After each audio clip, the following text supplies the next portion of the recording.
Alright guys, so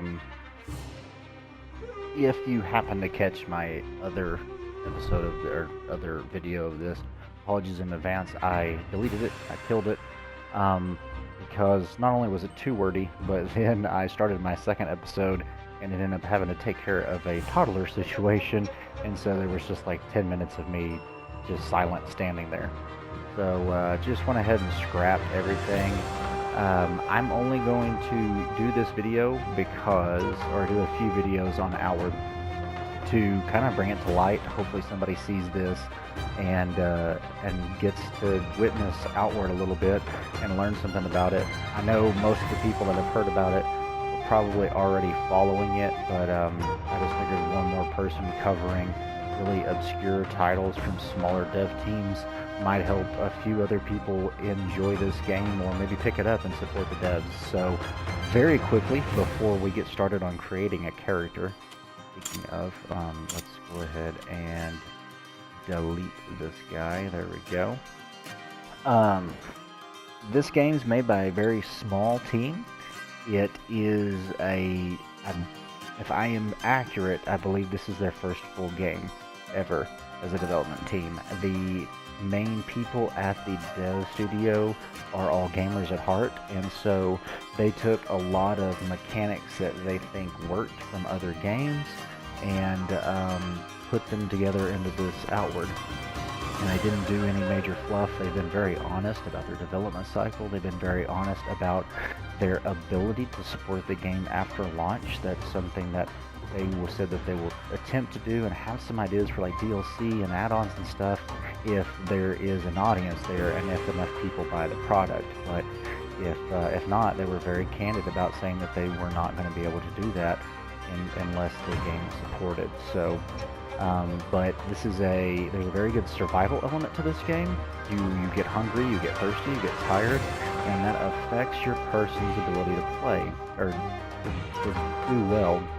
Also, instead of being the chosen one or Dovahkiin or anything of that nature, you are just another citizen in this world. And so your person that you play as does not have any real advantages over any of the NPCs in the game, and that innately creates a difficulty.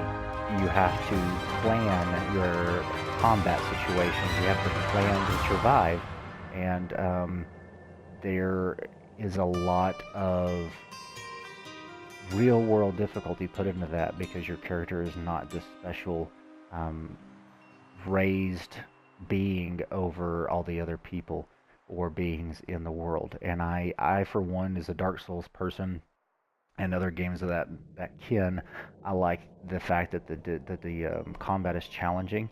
It's a little bit clunky. It's 3D. It's third person action combat. RPG, so there's a very distinct role-playing element to this.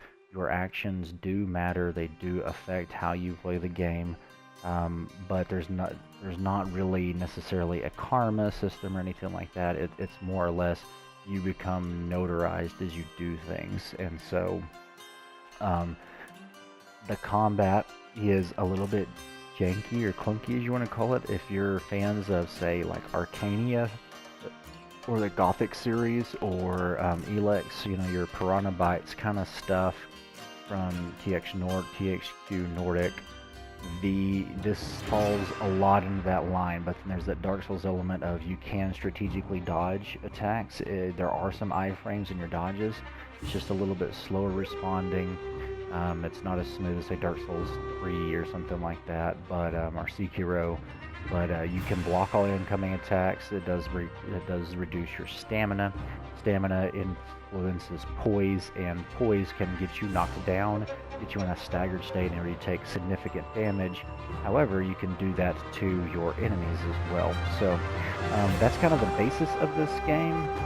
I will talk about some more stuff as we get involved here. We're going to go ahead and start creating a character, and we're going to just color shadow again. Something that I kind of forgot to really talk about in the last video that is amazing as far as I'm concerned about this game, and that is that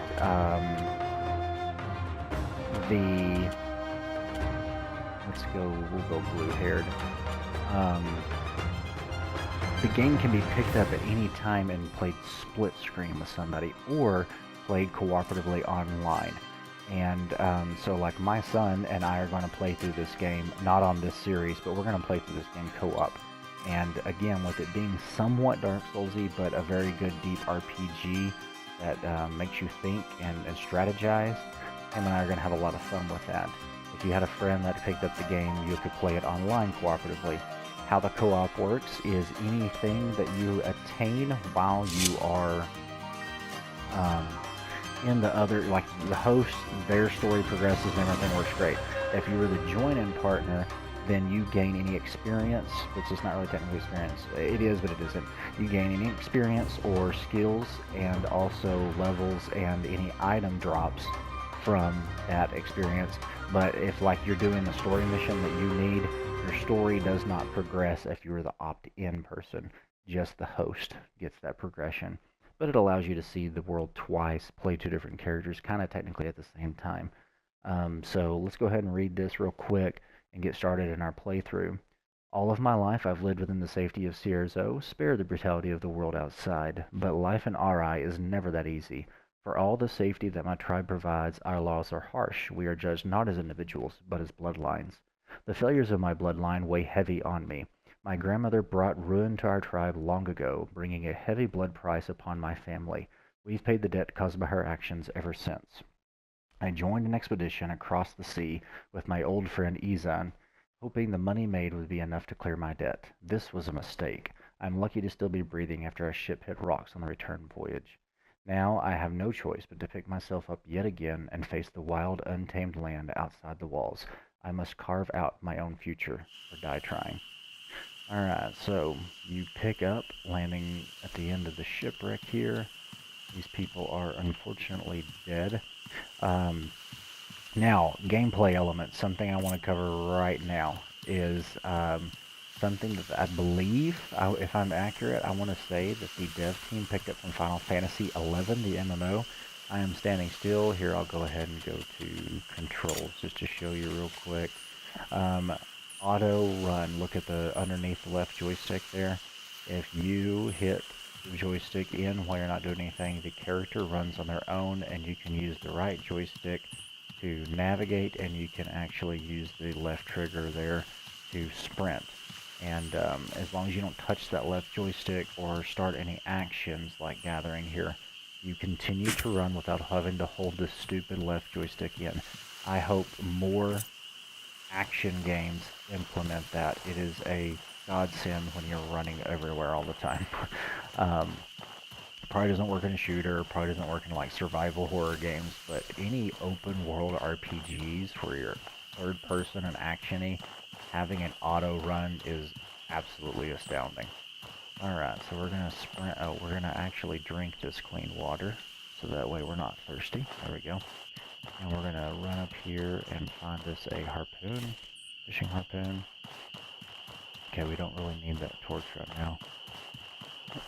So, like Dragon's Dogma, per se, when you use a torch or a lantern or anything, a light source like that consistently, you do you lose its usefulness, and so you have to replenish that with oil, which I think is intelligent. Alright, so we're gonna talk to Izan here real quick. What you need? Alright, Shadow, you're alive, must be freezing, come warm by the fire, you'll freeze to death. Alright, where are we, Izan? The last thing I remember is our ship hitting a rock. We're not far from home. You can see the lighthouse from here, can't you? Ito made it out too, he's making his way home to Cierzo. Alright, so think Elat. I believe Elat's to be a deity in this game. He's a Kazite. He was born on a ship. Probably not the first time he's had to survive a shipwreck. Go ahead and sleep in one of the extra bedrolls. Alright, we're not going to sleep because when we do, that goes ahead and progresses the story to us returning to our hometown. We don't want to do that just yet because we have some exploring to do. Alright, and yes, there is fall damage. I just can't skip out on it there. Alright, so here's the seaweed we're going to gather. More down the beach here.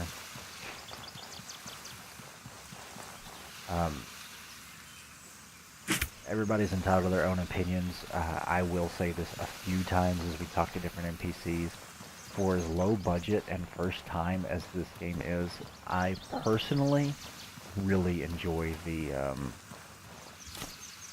they call that stuff, the voice acting in this game. I think it is superb. It's not over the top, but every character does have a definitive style. They're unique and they are memorable. They don't voice act everything that you see in the text boxes. There are there's some discrepancies. You know, there's some paraphrasing and things of that nature. And the text box you read actually is a more detailed conversation.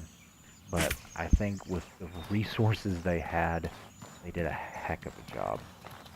So, and I don't know if it's the devs themselves that did some of this, or if they actually did it outright hire it, but needless to say, I for one am impressed. Okay, we automatically equipped. It's something else. If you pick up something in a slot that you didn't have anything, you automatically equip it, and I think that is a very nice little nod right there. Okay, so now we are overweight. And the only way to not be is to switch to the pickaxe, which is okay. We're going to switch to the pickaxe. And we're going to go ahead and assign these to our quick slots here.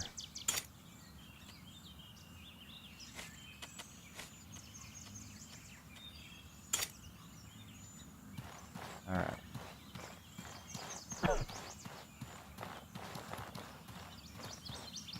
Alright, so when I did this last time, I'd taken a long enough break from gaming that I'd forgotten what the dodge was for this game, and I kept trying to Dark Souls dodge with circle. Circle is crouch and uncrouch, by the way. It is the sprint button. It's the left front bumper, or L1 on the PS4, which is what I'm playing. Alright, now then. Let's get him drugged all the way out here, so hopefully we don't end up aggroing the other one, but I think we did anyways. I think they linked regardless.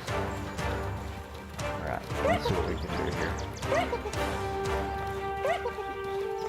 No, maybe we didn't.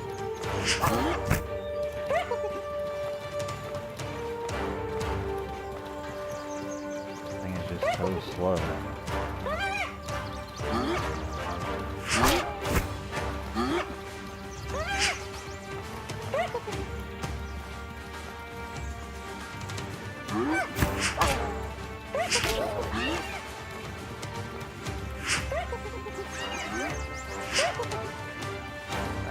So we need to preemptively swing well before he's finished with his jumping animation. If we can even jump. Alright, so the roll works pretty good. If you're not in the middle of an attack. So, there we go. We can get him to lunge one more time. The circle strafing, I learned, is like the cheap way to win. Or at least not just immediately. Oh crap, we just got overweight. Oh well. Let's go ahead and eat that.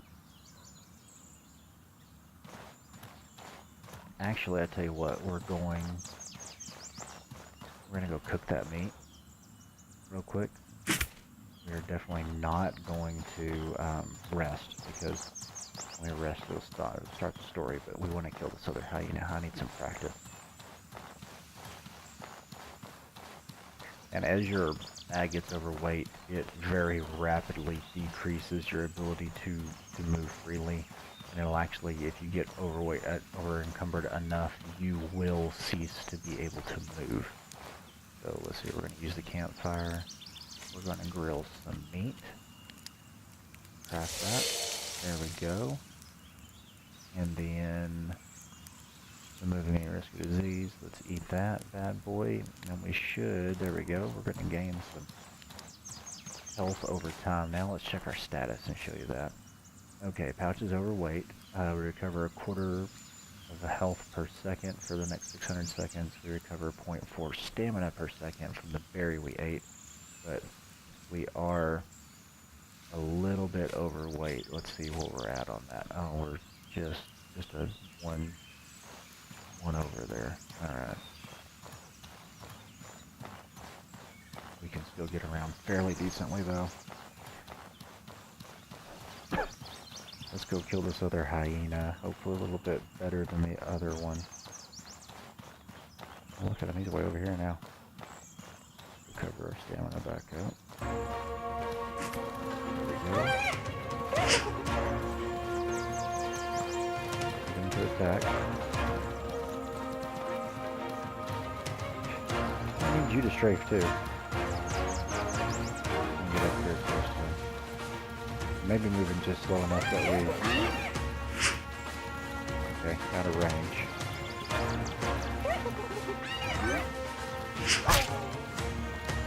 Alright, tell you what, we're gonna swap something that's a little bit faster, maybe. We're even more overweight now. There we go, but that does allow us to hit a little quicker. There we go. So they can dodge too. There we go. Now we're fine.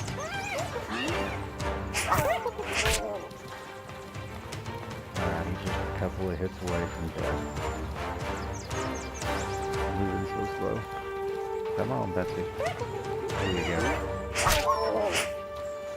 And we're gonna loot the hyena. We're gonna equip that again because that makes us a lot less overweight. And let's go rest. Because what we're gonna do when we get to town, we're gonna deposit all this crap. We're about to get significantly overweight because we're gonna go ahead and steal some tree bark over here. Okay, there's a tree right up there by it. Notice also, if you look down in the lower left corner, the red circle and the yellow circle. Obviously, the red circle is the health, and the yellow circle is the stamina. As you take damage and significant damage, then you actually lose a percentage of your maximum health. And that can also be worsened by other things like bleeding and flinch and pain, all these other weird deals. But the stamina, sprinting significantly or walking around with a over-encumbered person will actually lower your maximum stamina. And so I think that's really cool. We're gonna go to like 12 wood here just so we have it. Hopefully that's okay. We can still move, not very quickly. That's sprinting right now. But we're going to rest, and that'll progress the story here. All right, so we're gonna sleep for 2 hours. We're gonna repair for an hour. That's really all we need to do. All right, you can lock on enemies, which is what we just got through doing.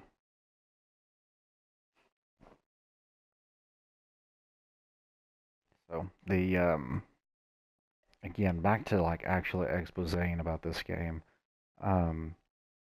It feels like a good B game. It feels like, you know, again, for me, Arcania Gothic 4 is one of my favorite all-time games. It is clunky. It's very linear. The voice acting is kind of hit and miss, and you can extremely well abuse the combat system to where you become invincible about a third of the way through the game. But it just has that charm. It has that small dev team 90s feel of, you know, ambitious games of the 90s and early 2000s. And this reminds it, this is a really reminiscent of that. I think Elex even honestly had too much polish and it was too large. But, alright, unconsciousness comes quickly. You dream of being ensnarled in something. With a yelp, you jump out of your bed, but relief floods you as you recognize you where you are. You are back in your old bed in the lighthouse in Cierzo. Suzanne must have brought you back to your family's lighthouse, only your aching body tells you that the shipwreck you suffered was not a nightmare. So you get these little expositions as you progress the story and transfer areas. You also get what I believe the devs called it a death scenario, and what it is, we're really barely moving now. We go down here and get a bag, and this will fix a lot of this. We're trying to dump all the extra stuff. So I'll just talk when we walk slow. But you get these death scenarios, and it's somewhat random by the chance, but it's also dependent upon how you die, to what you die, and where you die. That you may end up back here in town with nothing to worry about, or you may end up captured by bandits and made to be their slave. And so there's different outcomes based on what happens when you die. So we're gonna go ahead and put all of this stuff up because we don't need it. Put those bugs away. We're gonna put every single torches away for right now. We're gonna keep that. Alright, and there we go. So now we'll equip that guy, even though we're not gonna keep it for very long.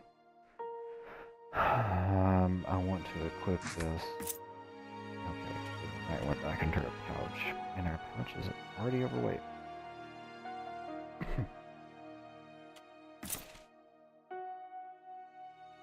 Oh, because all these need to go to our pocket, in our pouch. Actually, we're gonna put them all away, and you'll see why later. Okay, there we go.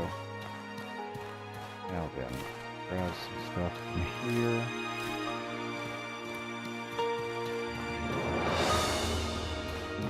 There we go, got us a lantern now. Grab tools, arms to grab, some food. Use the kitchen. Alright, we can do... We don't have any salt.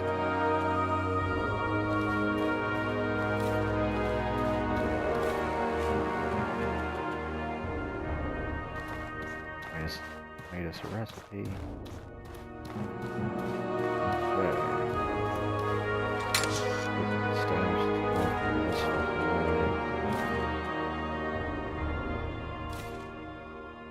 Now we're in good shape.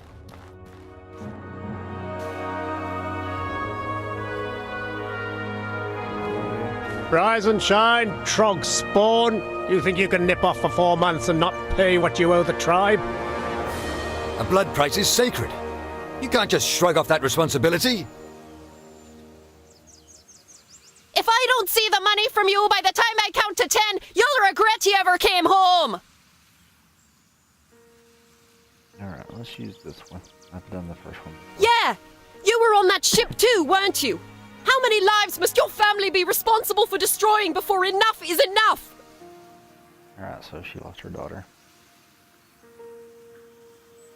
If you can't make the payments you missed, we will seize your home!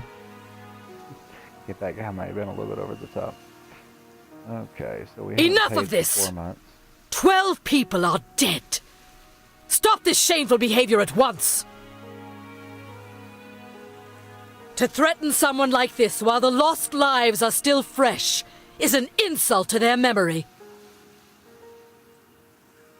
But, Chamber Lady Aberdeen. I said that is enough!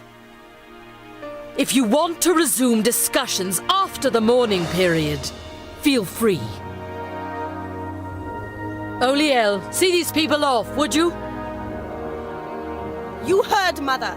Away with you, or I will personally see to it that you get double shifts of guard duty. Alright. I'm sorry that was the first thing you woke up to. Please forgive them. Many of them have lost family and are not thinking straight. We owe 4 months of back pay on our blood oath, so they're not exactly happy about it. Alright, so anybody wants to use my home? If I could do more, I would. The most I can do for you is declare a mourning period and buy you a little time. Alright, so we get 5 days. That gives you a few days to pay back the money. Either gather the money or earn a tribal favor, and they won't be able to touch you. Once you can make the payment, come see me. Please find a way to make it work. That does seem like your most effective option, dangerous as it is. Never forget, no one is an orphan in Ciezo. Do not hesitate to ask the rest of the tribe for survival advice. If you can do a great deed for someone in Sierzo, we will owe you a tribal favor.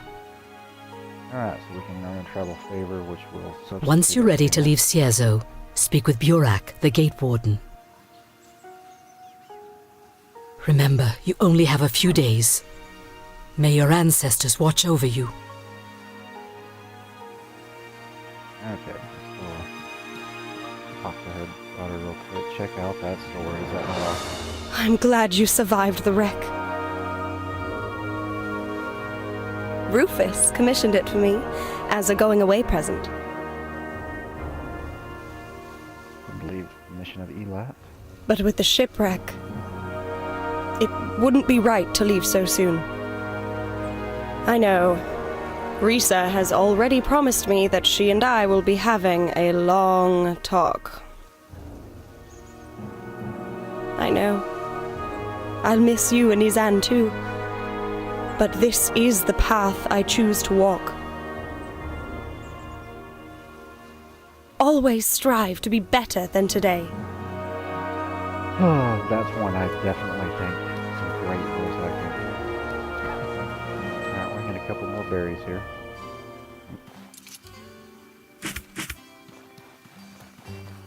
The thing about gathering the berries is sometimes you grab a bug, which is something that you could enhance things with to get special properties like defense against cold or hot, and things like that. So, and of course, we're not doing it right now.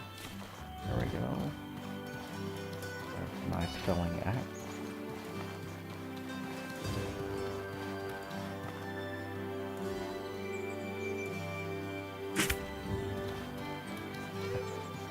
Of course, we don't pick up any bugs now that I said something about it.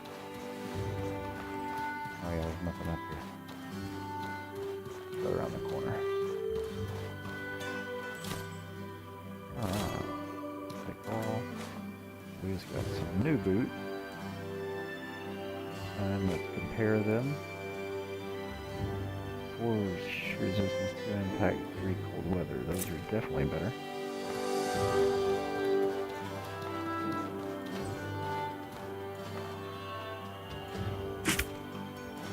Here you see there's a Ocher Spice Beetle. I don't have my contacts in, so I can't see very well. There's another one.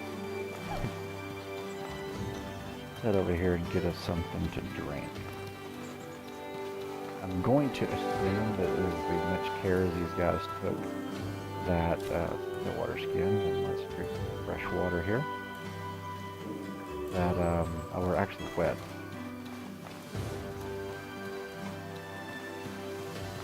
That drinking salt water does not quench your thirst in the same manner that fresh water does. Fishing harpoon. We're going to use it on these little fishies right here. Oh, we can do that. That's cool. We can actually do that. Salmon and seaweed. Let's say salmon and salmon.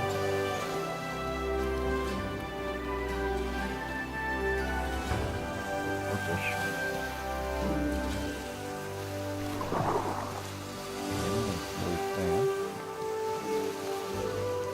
There's another machete.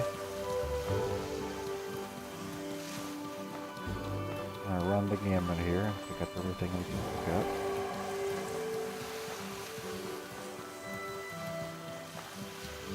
All the way over here. Shield. We are going to equip that bad boy to our left slot there.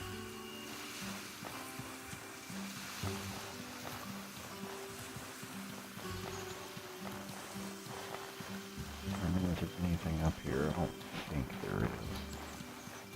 Let's check. These up? Nope. Blue. Pretty sure there's nothing up here to get.